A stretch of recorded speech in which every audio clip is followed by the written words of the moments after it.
Welcome to the Building Heroes podcast, where we learn to build heroes in our homes to help our kids be prepared for their life journeys.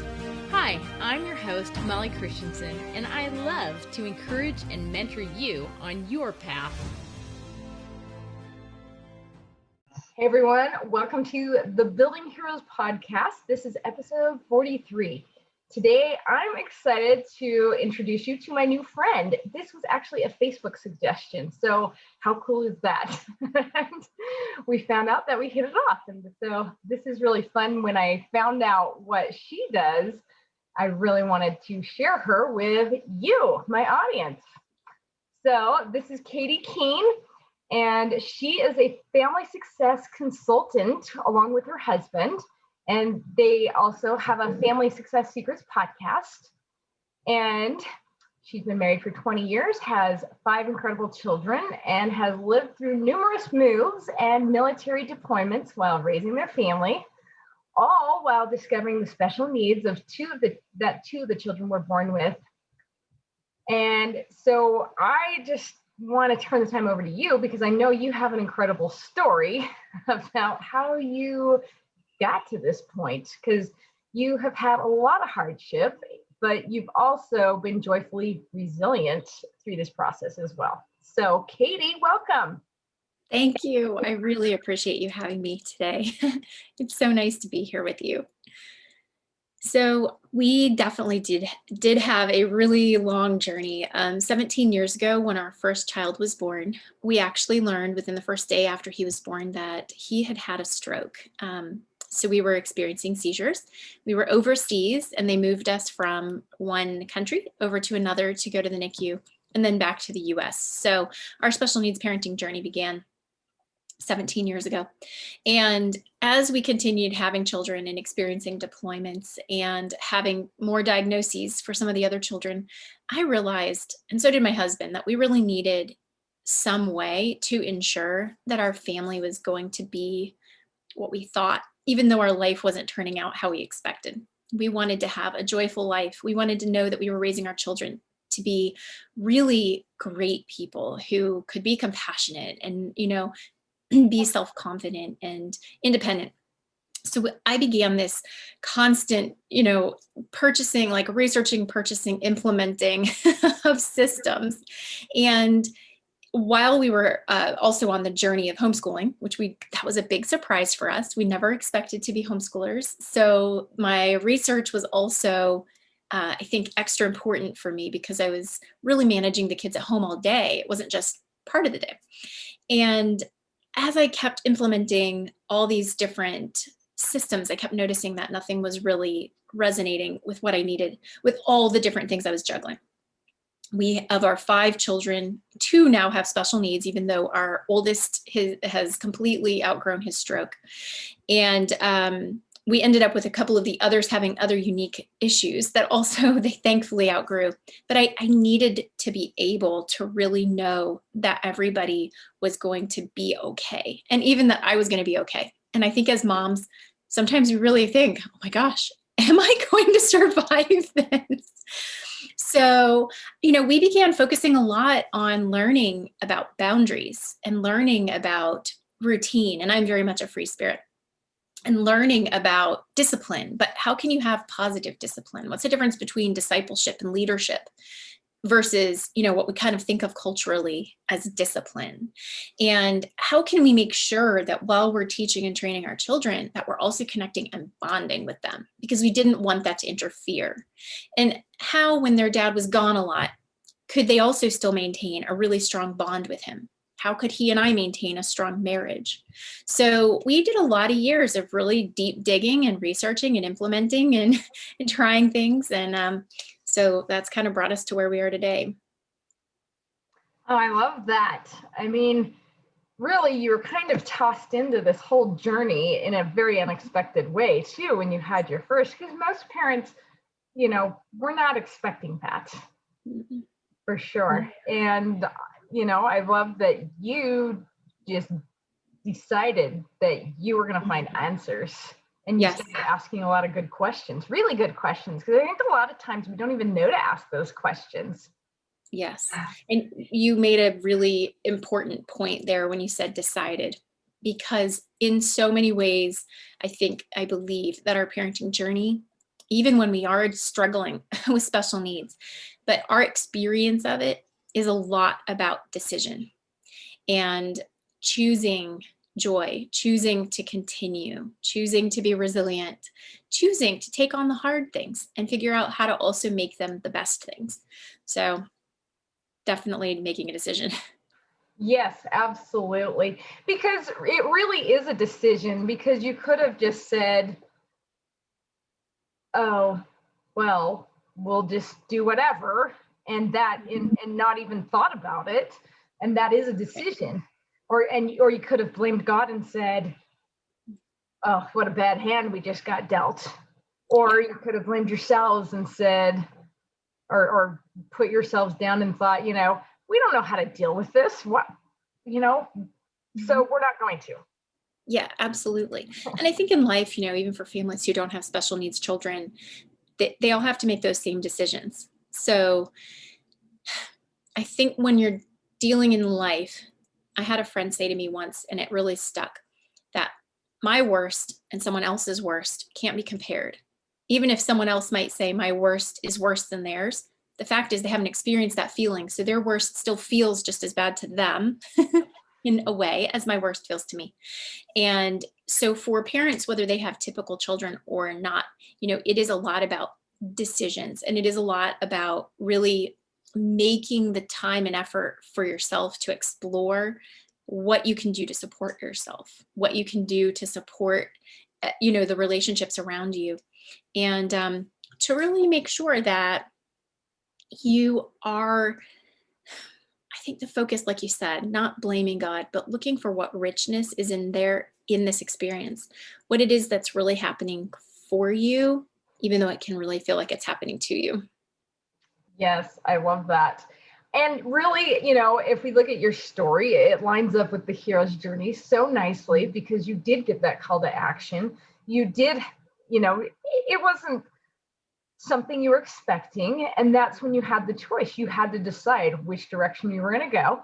And then you journey into the unknown. You don't know how to do this.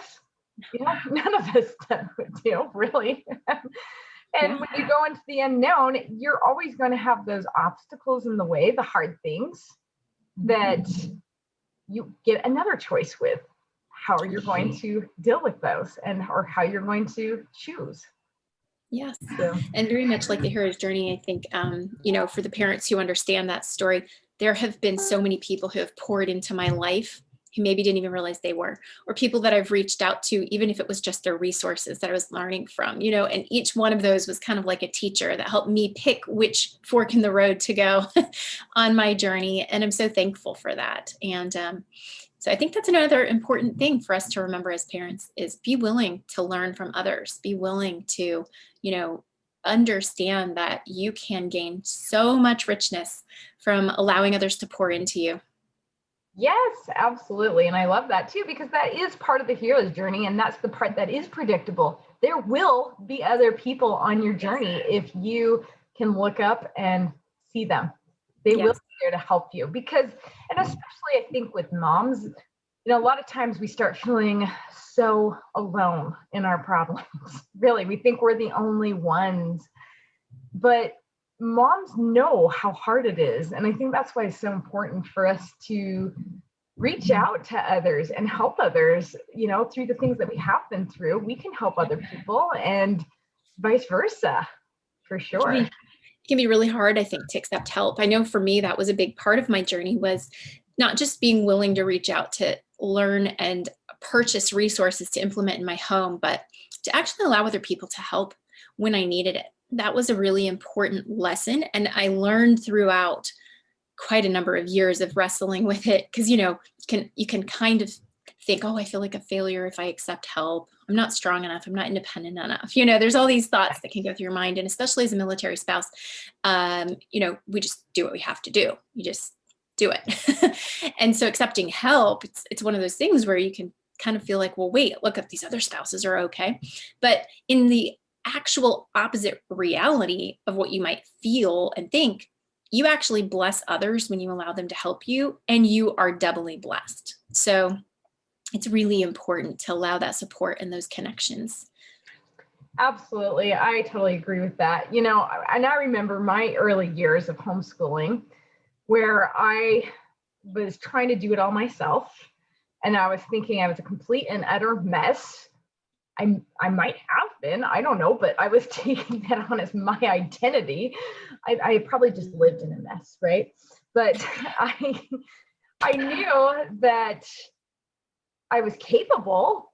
And so I figured that I should be able to do it all myself, but I really couldn't. And I think it's from the help of some other moms who gave me that encouragement to keep going, to keep doing it. So I knew I wasn't failing them. Yes. It makes a huge difference. I look back at how many moms on my homeschool journey who were way ahead of me, who were some of those that were creating curriculum or creating support, and I would write to them. I would email them and say, how do I know I'm not going to miss out on something important to teach my kids? How do I know I'm not going to have a huge gap, And I just remember how willing they were to write me back. And it always I was in awe, like, wow, why would this busy mom who's doing all this stuff take the time to write back to me? But their answers just filled the gaps in my mind and my heart of what I was trying to understand so that I really could be the benefit to my children that I needed to be. And so it really is a blessing, when we reach out for help and we're willing to accept it or willing to give it.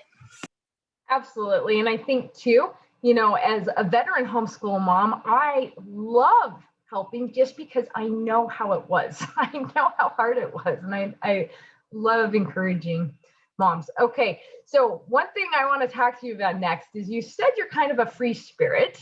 Mm-hmm. I totally am too. I just was like, I want to be spontaneous and free, but we can't find any shoes and there's no food in the fridge to go do an adventure with, right? And so I too had to learn the importance of routines. But I would love to hear how you got on board with that. And yes. Right now there is a fly just flying all around me. So, real life. Okay. But I have a gnat that keeps zooming in front of me. So as far as routines went, I think for me, really when you're home, a husband is deployed and you have small children, for me, one was ill.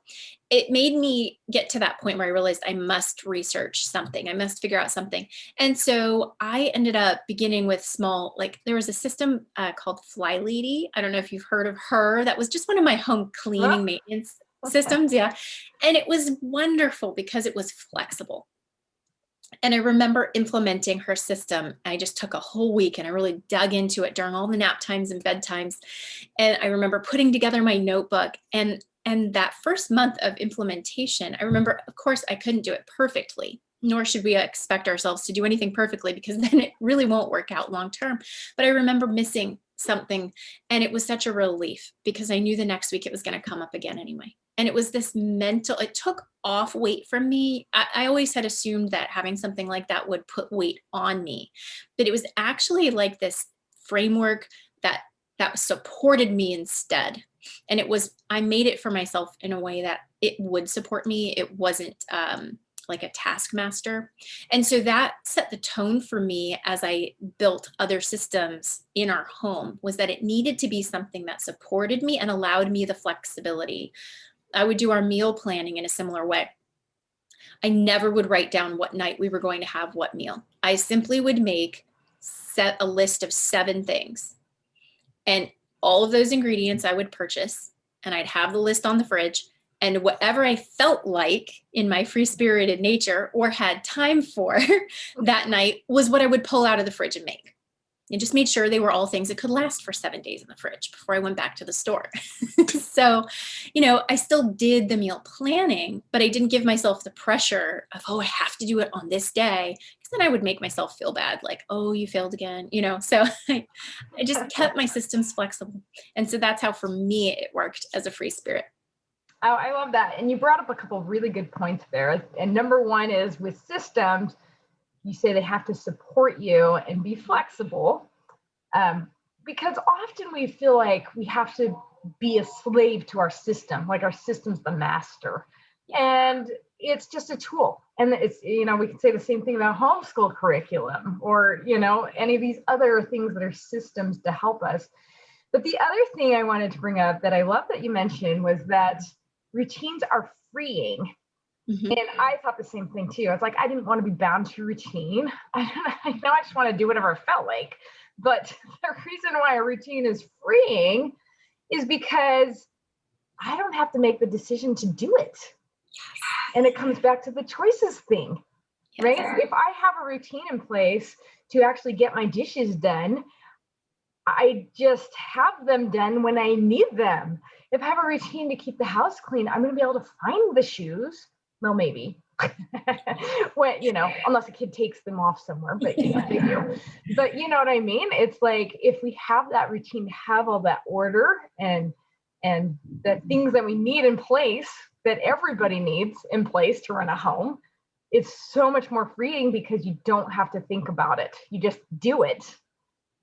We even implemented that sort of system when it came to our discipline with our children. We very much replicated an economy where the law is already made, it's already posted, any citizen can find it, it's discussed. If you park in the handicapped spot, it's posted. You're going to get a $500 fine or whatever the sign says. It's no surprise to anybody what's going to happen. Everyone knows you speed, you get a ticket.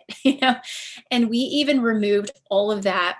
So I remember feeling very overwhelmed, and being overwhelmed as a parent doesn't lead to good leadership. It doesn't lead to good parenting. It doesn't lead to feeling good as a parent or feeling like you're a success.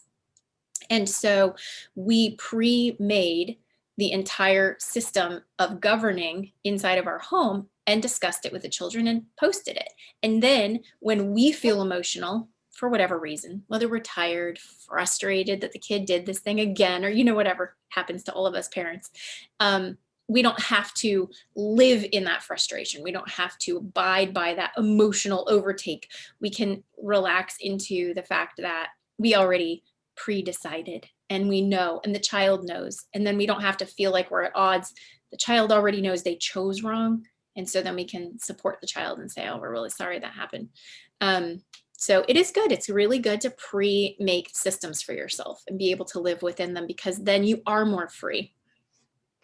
Well, because you're not free when you're letting those emotions rule you. Right. I've been thinking about this a lot lately because, a lot of times we just really want to do what we want to do. Our kids want to do what they want to do, right? And we end up getting in these battles. So we're not really free because we're in a battle, right? Because we're struggling for the power. We want to see who's going to win. And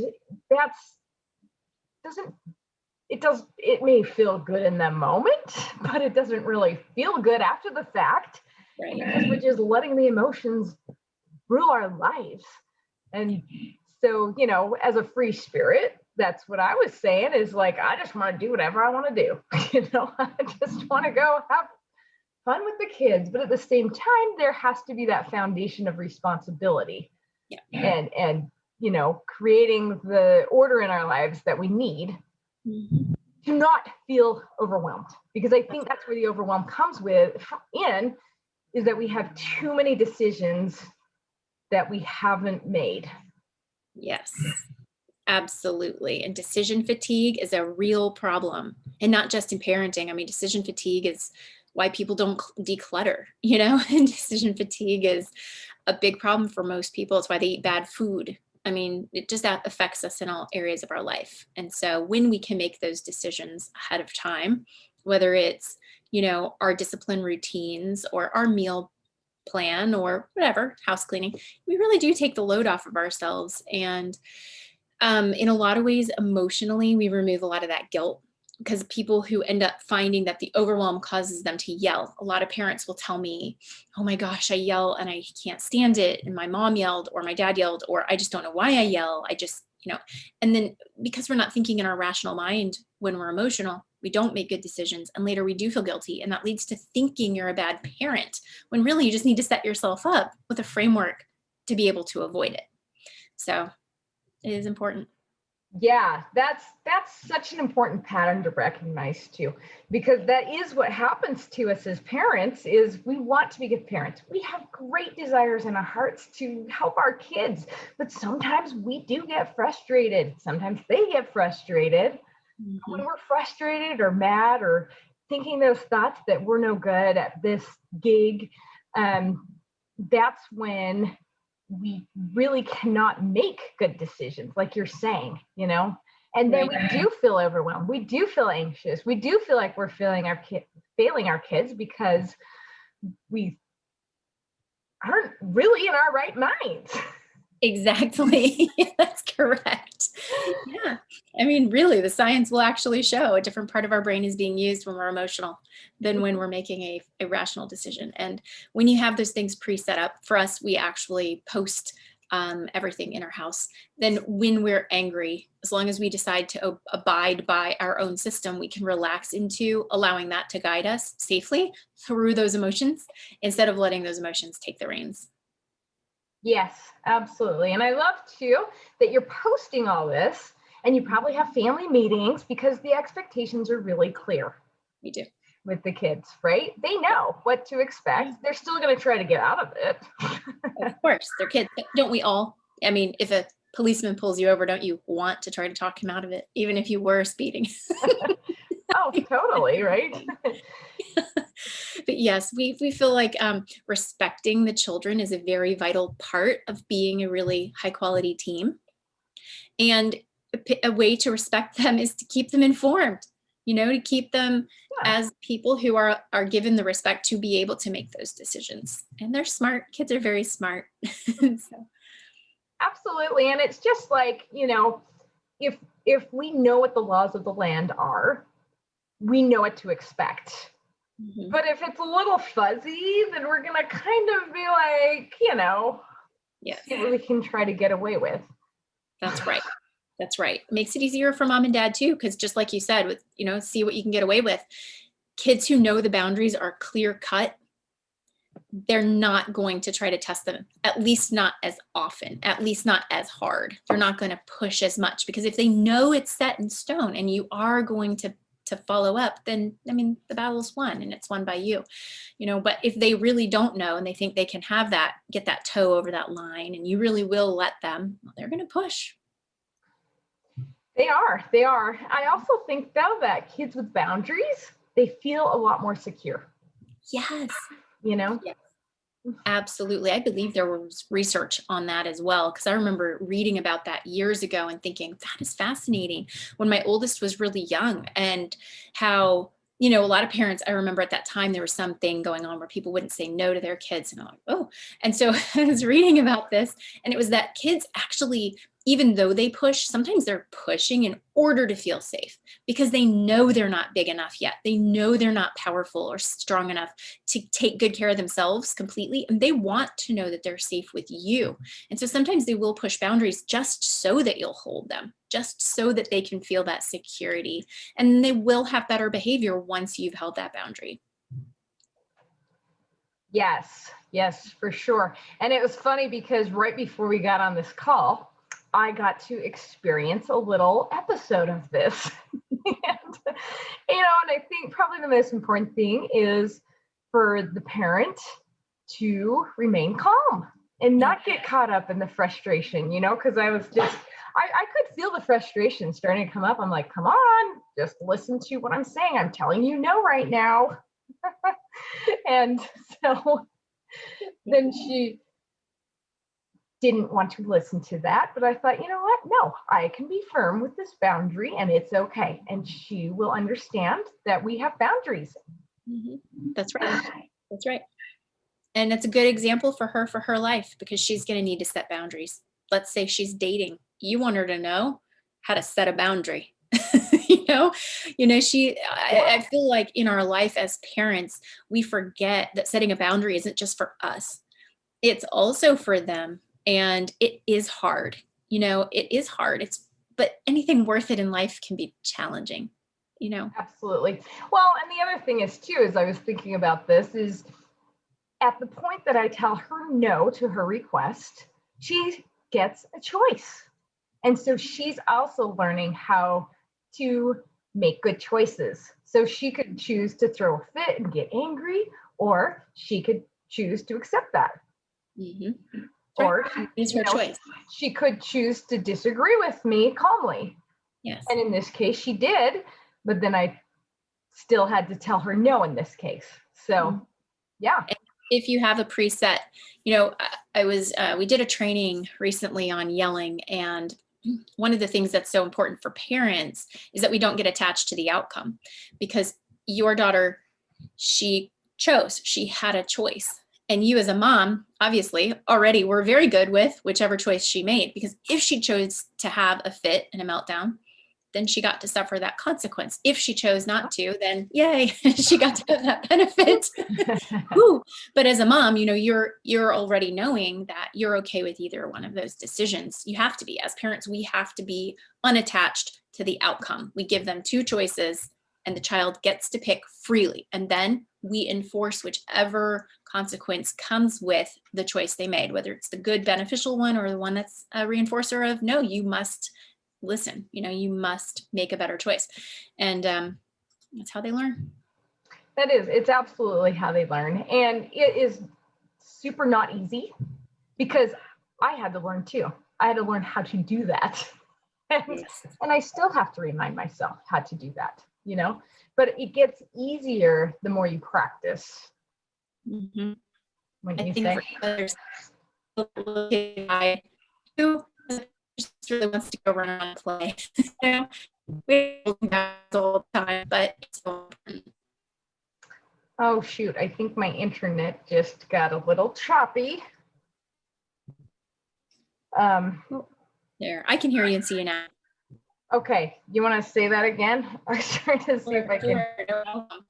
I was saying that inside of here, I believe there's a lot of a child inside of each of us who would really like to just run it. But it's so important to choose to hold the boundaries instead of kicking our feet up and not. Molly.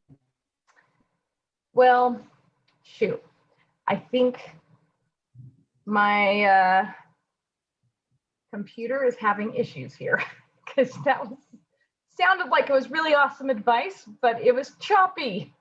Oh no. Can you hear me clearly now? I can. I'm trying to see if I can send more Wi-Fi juice to my computer. Any luck? Oh, you're clear. You're clarifying a bit now. There, I can see you better. Okay, good. I think we were just talking about the importance of setting boundaries, because it does make our kids more safe, but it also gives them the opportunity to learn how to make good choices that will serve them, and how to make the good choices that are from their rational mind, and not from just being like a 2-year-old with a tantrum trying to get what they want. Yes. Which, I believe that even people in the workforce, unfortunately, see those who never learned how to move outside of their irrational toddler mind.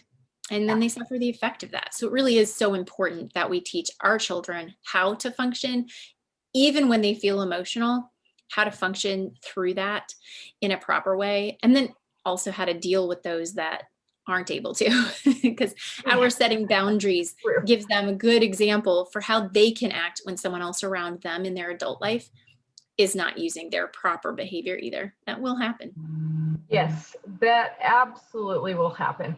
So, and I like that you bring up how to deal with other people, because every single person is going to have moments when they are ruled by their emotions, but hopefully we can have more and more times when we're not, and we can see it more rationally, So I mean, it's like giving grace to everybody, saying, yeah, you're hangry, you're having a bad day, and I know you don't really mean it that way, and hopefully it comes back to us too. Yes, absolutely. I think a key element in every family, really in every relationship, is to look for the intent of what's happening with the person. Just like you said, even look what's happening physiologically. Are they hungry? Are they overtired? Are they dehydrated? Assess all of that before reacting, because reactive parenting is so easy to slip into. I mean, I don't think we even realize half the time when we're doing reactive parenting. And when we can slow down and really say, what is going on? What is the intent? Did they mean to say it that way? Did it just come out wrong? Because we want others to give us that same grace. Absolutely. And those are really great tips too. And I think a lot of moms come to realize that with your kids, when they're acting up, the very first things you look at is their bodily issues. Are they hungry? Do they have to go to the bathroom? Are they cold? Are they hot? Because they haven't learned how to relate what's going on with their body to their feelings and to their actions. They have no idea yet. And so it's a really good point when we can help them connect all that and help them see that they have power within to learn how to choose to control that. So. Absolutely. And when they feel that sense of control, I think that's really empowering to them, and it helps them. My oldest son likes to talk about his journey as he was learning these techniques, and he'll explain it to his younger siblings, and he'll explain the sense of peace, but also almost the sense of power, but in a positive way. When he can control himself, he knows he can now impact the world for good. And he knows if he cannot control himself, then he is going to be at a lack when it comes to actually doing what he really wants to do with himself and his life. And it's fun to hear him discuss those periods of time where he had to make specific decisions about what he was going to think or do, or how he was going to manage with those emotions. And it's fun to watch our kids grow. It really is. And I love that, because that's really what we want as moms and dads. We want our kids to learn and grow and become better and to live up to their potential. And, I always talk about the hero's journey, and that's exactly one of the biggest skills we can give our kids on that hero's journey, is teaching them how to make good decisions with what they're thinking about, feeling, and acting on. Absolutely. So, well, I want to thank you so much for hopping on with me today. And I'm really excited because I've asked Katie to come do a training in our Hero Journey membership for this month. And actually, I think it might be a different month than when this comes out. But in the Hero's Journey membership, I do have guest trainings to expound on what we're talking about here in the podcast, and to help you get a big, a better picture of what you want to do in your home as well, too. So thank you so much, Katie. Where can our audience find you? Oh, it's been my pleasure. So for anybody who'd like to find me, I try to be easy to be found. So I have a group on Facebook called Family Success Secrets.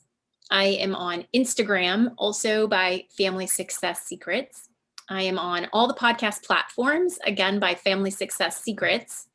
And if you'd like to hop on my newsletter, where I try to send out periodically, I don't have a lot of time to email, so you will not get spammed by me, but I try to send out high quality information, occasionally freebies, and then little updates on what great things are coming out in our podcast episodes. So you can hop onto that newsletter and actually respond to it directly. I will receive your email. That is at podcast.familysuccesssecrets.com. So that should keep it pretty easy for everybody. Yeah, well, I love that so much, because really, in this crazy world, we do have a lot of people who are feeling overwhelmed, feeling the chaos. And I think it's just so helpful when we have people like you who are willing to share your success secrets. And they're probably not even secret. It's just that we don't always know to look for these things. Exactly. So, a lot of parents are already doing a great job. They just don't know how to see it. Yes, for sure. So love that. Thank you so much. Mm-hmm. Yeah, thank you for having me. Oh, if anyone signs up at the newsletter, also there's a freebie attached. So they will be immediately sent a really great overnight success secret. Oh, awesome. I forgot to mention that. Well, I'll look for that. Thank you. Awesome. Thank you again for having me. This was so delightful. I really enjoyed getting to talk to you. Yeah, same. Thanks for listening to the Building Heroes podcast. Can you help more people join the Building Heroes movement by sharing this podcast? More people can find it when you subscribe to the show, rate it, and leave a review. For more help on building heroes in your home, get the free Building Heroes resources at www.buildingheroesacademy.com.